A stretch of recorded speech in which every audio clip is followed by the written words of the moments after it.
Hello guys, welcome back to Gyani classes. आज जो हम लोग डिस्कस करने जा रहे हैं वो चैप्टर 7 के ऊपर डिस्कस करने जा रहे हैं। और आप जानते हो कि चैप्टर 7 जो है वह है ह्यूमन हेल्थ एंड डिजीज। और कौन से ईयर का ईयर है? 2023 में जितने भी क्वेश्चन पूछे गए हैं रिलेटेड टू बिहार बोर्ड, वैसे क्वेश्चन ज्यादा हैं पूछे गए, तो हम लोग ज्यादा भी क्वेश्चन है या कम क्वेश्चन है, सारे क्वेश्चन का वन बाय वन करके एनालिसिस करेंगे, चाहे वो ऑब्जेक्टिव हो या सब्जेक्टिव हो। तो गाइस, मैं सबसे पहले आपके सामने ये क्वेश्चन लाना चाहूंगा और टिक टिक स्टार्ट करने जा रहे हैं। तो टिक टिक में क्या करना है? तो टिक टिक में डांस नहीं करना बल्कि क्वेश्चन बनाना स्टार्ट करना। Your time start now. Tick tick tick tick tick tick tick tick tick tick. और वीडियो को पॉज से अब आप हटाओ क्योंकि अगला स्लाइड भी है जिसमें और भी क्वेश्चन आपको बनाने हैं। तो नेक्स्ट स्लाइड ये है आपके सामने और 7 ऑब्जेक्टिव क्वेश्चन है जिसको आपको सॉल्व करना, बाकी सब्जेक्टिव मेरे साथ सॉल्व करना। हो गया गाइस? मतलब टिक टिक खत्म। अब चलो हम लोग आंसर पर डिस्कस करते हैं। मतलब ऑब्जेक्टिव में जितने 7 क्वेश्चन पूछे गए हैं वो 7 का वन बाय वन करके एनालाइसिस करते हैं।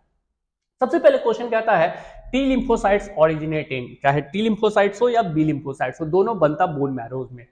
मैं आपको छोटा सा एक क्लू बता देता हूं कि ये हमारे पास बोन के अंदर बोन मैरोज होते हैं और इस बोन मैरोज में सेल बनते हैं। बोन मैरोज में सेल का फॉर्मेशन होता है, चाहे वो आरबीसी हो या फिर डब्ल्यूबीसी हो या फिर प्लेटलेट्स। ठीक है, ये सब कहां बनते हैं? बोन मैरोज में, दैट इज ओरिजिनेट। लेकिन अगर मैं लिम्फोसाइट्स के बारे में बात कर रहा हूं तो आपको पता है कि लिम्फोसाइट डब्ल्यूबीसी का एक सेल है। डब्ल्यूबीसी में 5 सेल होते हैं, न्यूट्रोफिल, इस्नोफिल, बेसोफिल, लिम्फोसाइट और मोनोसाइट। तो लिम्फोसाइट ओरिजिनेट कहां करेगा? तो ऑब्वियसली बोन मैरो से। The right answer is bone marrow. Clear है? यहां तक की बात क्लियर है? चलो, ये आंसर आपका बिल्कुल सही हुआ होगा क्योंकि ये चीज आप बिल्कुल अच्छी तरीके से समझे हुए हो इससे पहले वाले वीडियोस में। तो गाइज इसका स्क्रीनशॉट ले लो, अगर मन है तो, नहीं है तो कोई दिक्कत वाली बात नहीं है। अगले क्वेश्चन को हम लोग सॉल्व करते हैं। नेक्स्ट क्वेश्चन कहता है memory cell are formed from. देखो बाबू, एक्चुअल में यहां पर जो मेमोरी सेल के बारे में बात किया है वो मेमोरी सेल क्या होता है कि जब कभी भी हमारे बॉडी में एंटीजन आता है तो हमारा बॉडी रिस्पॉन्स करता है एंटीबॉडीज, और एंटीबॉडीज किल कर देता है किसको? एंटीजन को। लेकिन वो दोबारा जब इंफेक्शन होता है तो ये क्विक रिस्पॉन्स दे, इसके लिए बॉडीज के अंदर मेमोरी सेल्स जमा होते हैं। ठीक है, और मेमोरी सेल जो होता है वो लिम्फोसाइट्स का बना होता है। किसका होता है? लिम्फोसाइट्स। बी लिम्फोसाइट्स, एक प्लाज्मा बी सेल होता है जो एंटीबॉडीज बनाता है, और एक मेमोरी बी सेल होता है, ये भी लिम्फोसाइट्स का ही हिस्सा है। ये क्या होता है? मेमोराइज करके रखता है।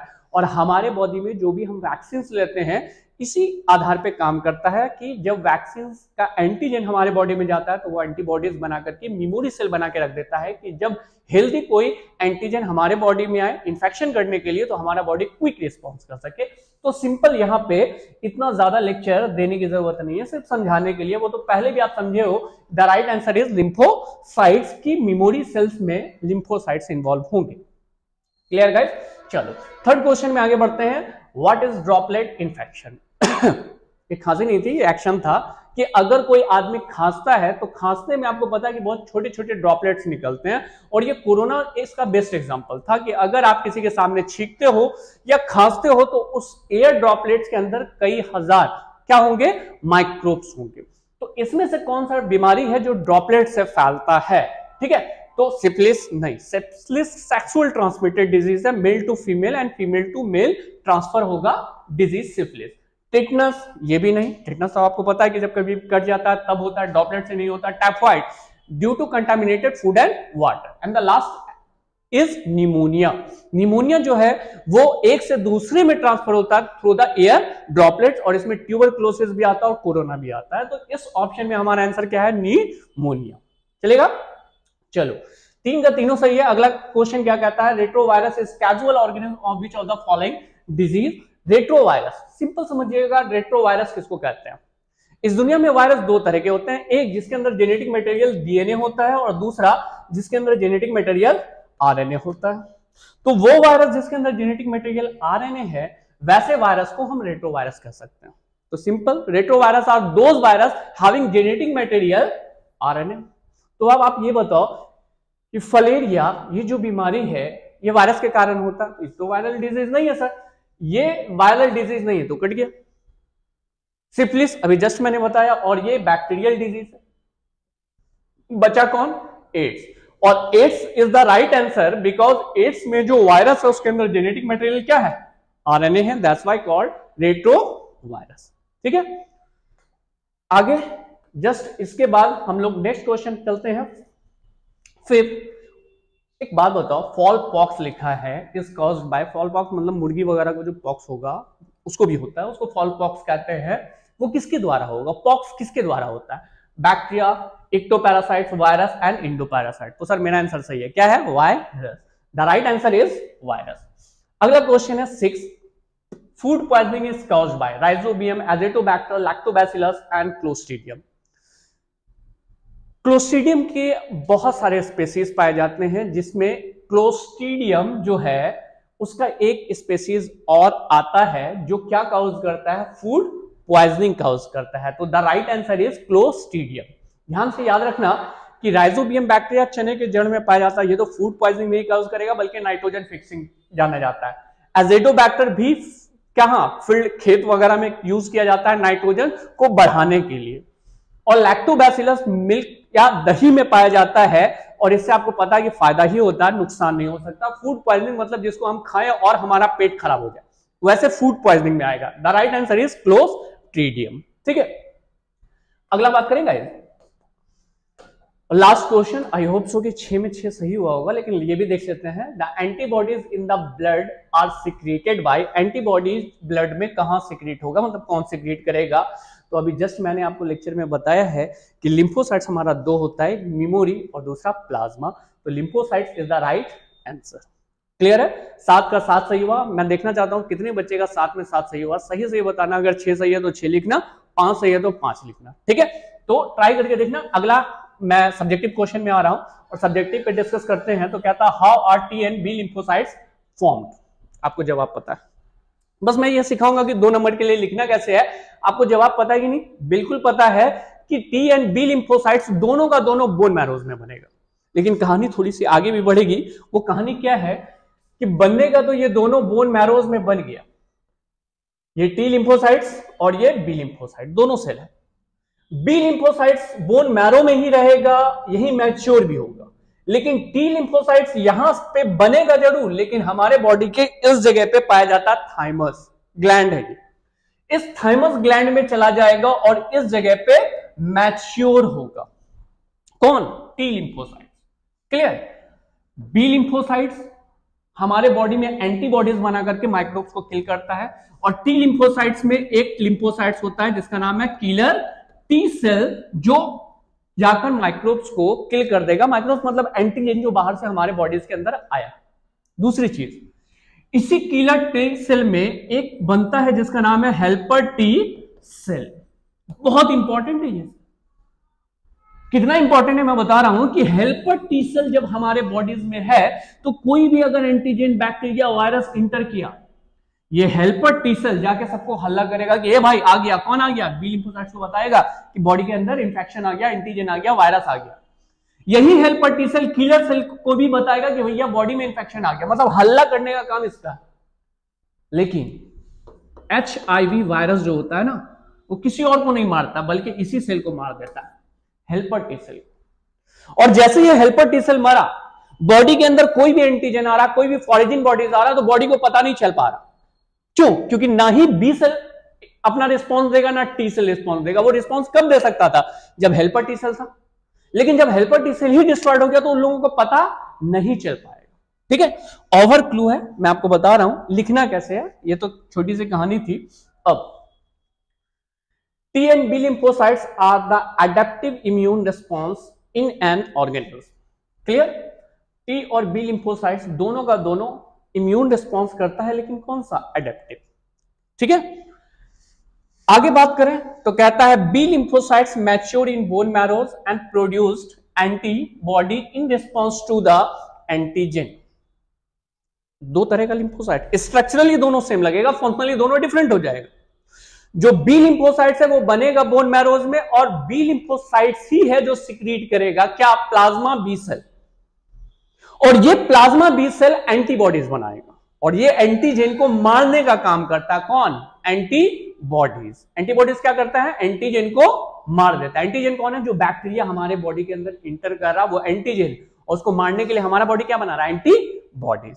Clear? B cell are involve in humoral. Humoral कहते हैं बेटा जब कभी भी कोई लिक्विड फॉर्म में हो, लिक्विड वाले स्थिति को हम लोग ह्यूमोरल कहते हैं। That is formation of plasma B cell and memory B cell. ये काम है बी लिम्फोसाइट्स का। बी लिम्फोसाइट्स बना कहां? तो बोन मैरो में, और मैच्योर भी कहां होगा? बोन मैरो में। कौन? B lymphocytes. लेकिन जब बात आती है टी लिम्फोसाइट्स की तो कहता है T lymphocytes originate in bone marrow, बनेगा बोन मैरो में, and mature in the thymus. लेकिन मैच्योर कहां हो जाएगा? थाइमस में।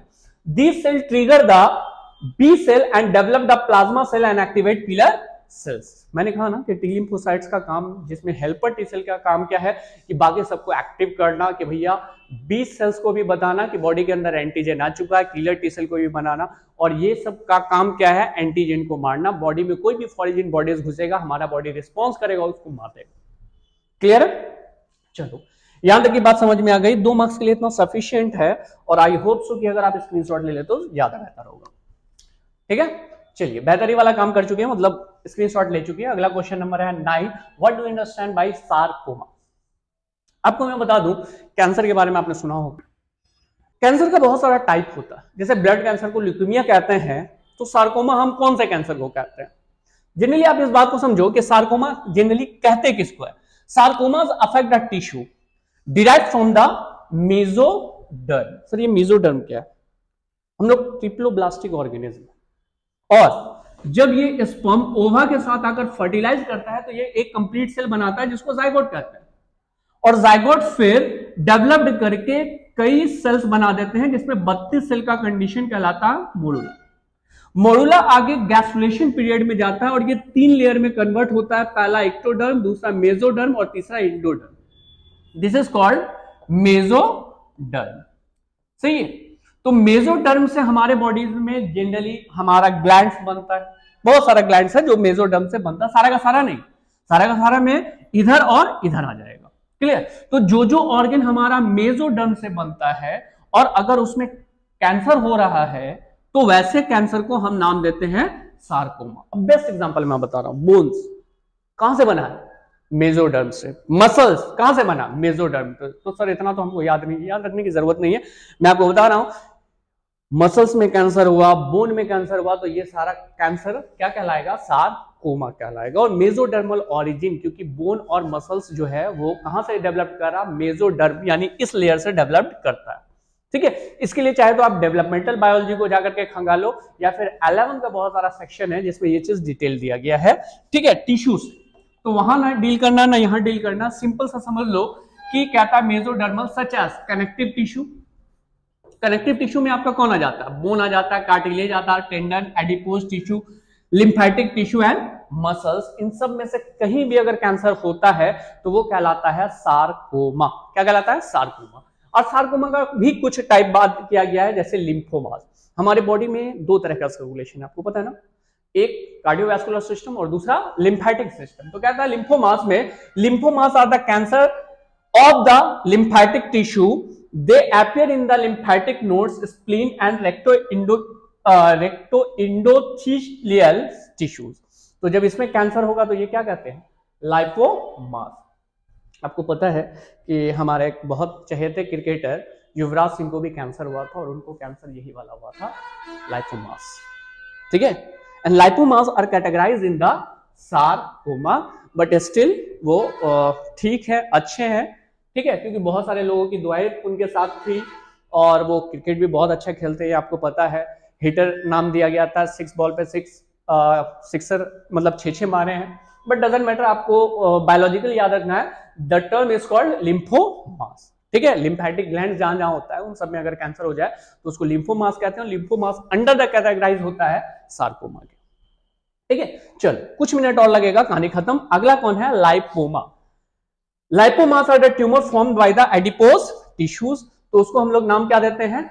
लाइपोमा। जब कभी भी एडिपोज टिश्यूज वगैरह में कैंसर होता है तो उसको लाइपोमा कहते हैं।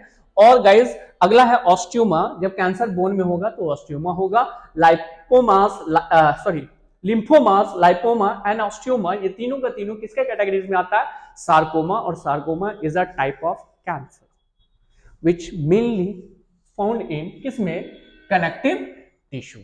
अब आपका एक सवाल बन रहा होगा, सर इसमें कनेक्टिव टिश्यू में ब्लड भी तो कनेक्टिव टिश्यू है ना, तो ब्लड के कैंसर को अलग एक नाम देते हैं। कौन सा नाम? This is called leukaemia. क्यों अलग नाम दिए? मैं रीजन बता रहा हूं, क्योंकि कैंसर में जनरली बॉडी में हर जगह ट्यूमर बनता है, लेकिन इसके केस में, ब्लड कैंसर के केस में, ल्यूकीमिया के केस में कोई ट्यूमर नहीं बनता। क्लियर? चलो, बाकी सारा फंडामेंटल चीज वही है, इतना सा डेफिनेशन आप लिख लिए और इस बात को समझ गए तो आई होप सो कि ये हम लोगों को इजिली खत्म हो जाएगा। इसकी शॉर्ट हो गया गाइस? चलो, वो भी जाना चाहिए। ह्यूमन हेल्थ एंड डिजीज खत्म, तो अगले वीडियोस में हम मिलते हैं। आज के लिए गाइस टाटा एंड बाय।